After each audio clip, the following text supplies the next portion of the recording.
ఏమండి, పురుషులకి చెప్తున్నా, తమ్ముళ్ళు, యవనస్తులు, మళ్ళా క్రికెట్ మ్యాచ్ స్టార్ట్ అవుతుందంట. ఆ క్రికెట్ మ్యాచ్ ఆడేవాడికి ఆనందం, చూసేవాడికి టైంపాసు, బెట్టింగులు కాసేవాడికి మాత్రం నాశనం. ఎందుకంటే తడవకు ఒకడు కలుస్తూ ఉన్నాడు, నాకు లక్షలు అయిపోయిందన్న అప్ప అంటున్నాడు. ఎందుకు అయిందంటే బెట్టింగులు అన్న అంటున్నాడు. వస్తుంది మళ్ళా ఐపీఎల్ ఎల్ తీసేస్తే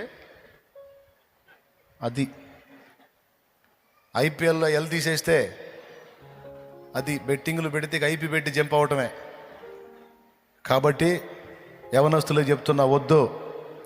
దేవుడు నిన్ను క్రమక్రమంగా ఆశీర్వదిస్తాడు, కానీ జూదాలలో, తప్పుడు వ్యసనాలలో నిన్ను బ్లెస్ చేస్తాడని పొరపాటును కూడా అనుకోవద్దు. దేవుని పిల్లలమైన మనకు అది తగింది కాదు.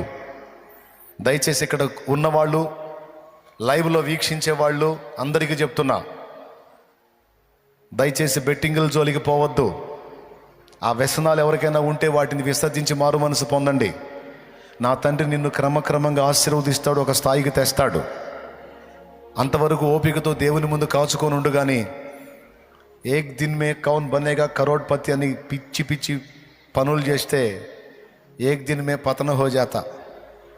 కాబట్టి జాగ్రత్త, ఈ విషయాలు దృష్టిలో పెట్టుకొని, ఎందుకంటే చెప్పాలి కాబట్టి చెప్తున్న హెచ్చరిక. అలాగే ఎగ్జామ్స్ రాస్తున్న వాళ్ళు అందరికీ చెప్తున్నా, రాస్తున్నావా ధైర్యంగా రాయి, పిరికితనం వద్దు. నీకు తెలిసినంత వరకు ధైర్యంగా రాయి, ప్రార్థన చేయి. దేవుడు ఏ రిజల్ట్ ఇచ్చినా దేవునికి స్తోత్రం చెప్పు.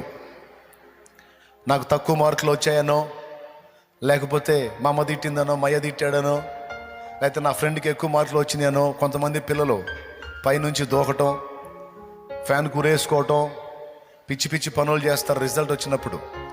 ఇప్పుడు కాకపోతే ఇంక 2-3 వారాల తర్వాత అయినా సరే రిజల్ట్ వచ్చినప్పుడు కొంతమంది పరిస్థితులు ఇలా మారిపోతున్నాయి. కనుక అందుకే పిల్లలతో చెప్తున్నాను, చదువు మన జీవితంలో ఒక భాగమే, కానీ కేవలం చదువు కోసమే మనం పుట్టలా. మనల్ని పుట్టించింది దేవుడు, మనం పుట్టింది దేవుని కోసం. చెప్పండి, మనం పుట్టింది ఎవరి కోసం? పుట్టించింది ఎవరో? బ్రతకడానికి చదువు ఒక భాగం మన లైఫ్లో. ఇంకొకటి కూడా చెప్తున్నా, ఒకవేళ చదువులో నువ్వు వెనకబడి ఒకవేళ ఓటమి పాలైతే మరో రూట్లో నిన్ను దేవుడు గెలిపిస్తాడు. పెద్దోళ్ళకు కూడా చెబుతున్నా, బుద్ధి లేని పెద్దోళ్ళకి, మతి లేని పెద్దోళ్ళకి, పిల్లల్ని పొడిచి చంపే సోది వాళ్ళకి చెప్తున్నాను నేను.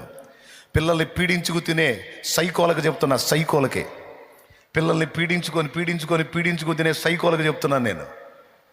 సైకోలా చేయొద్దు. పిల్లల్ని మాటలతో గాయపరచొద్దు.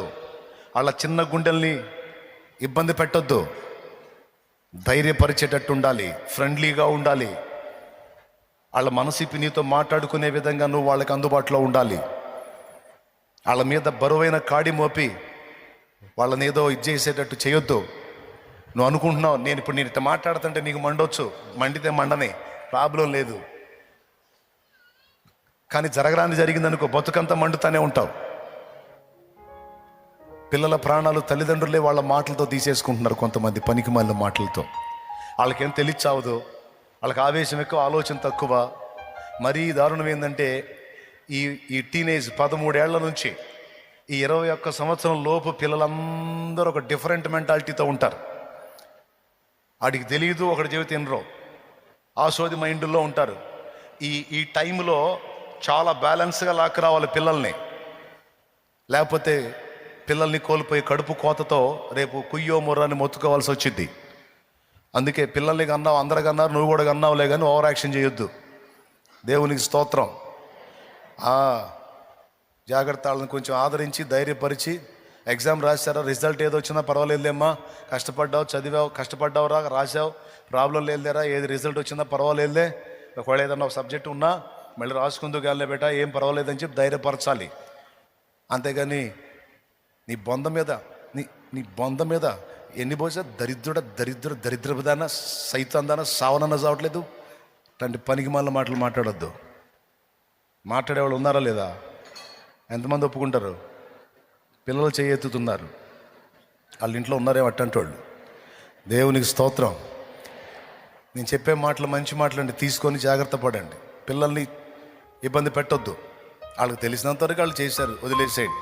ధైర్యపరచు. పడ్డాడా అని లేవనెత్తేటట్టు మాట్లాడు. సైకోలా ప్రవర్తించొద్దు. ఆడి చావుకి ఆమె చావుకి నువ్వు కారణం అవుతావు.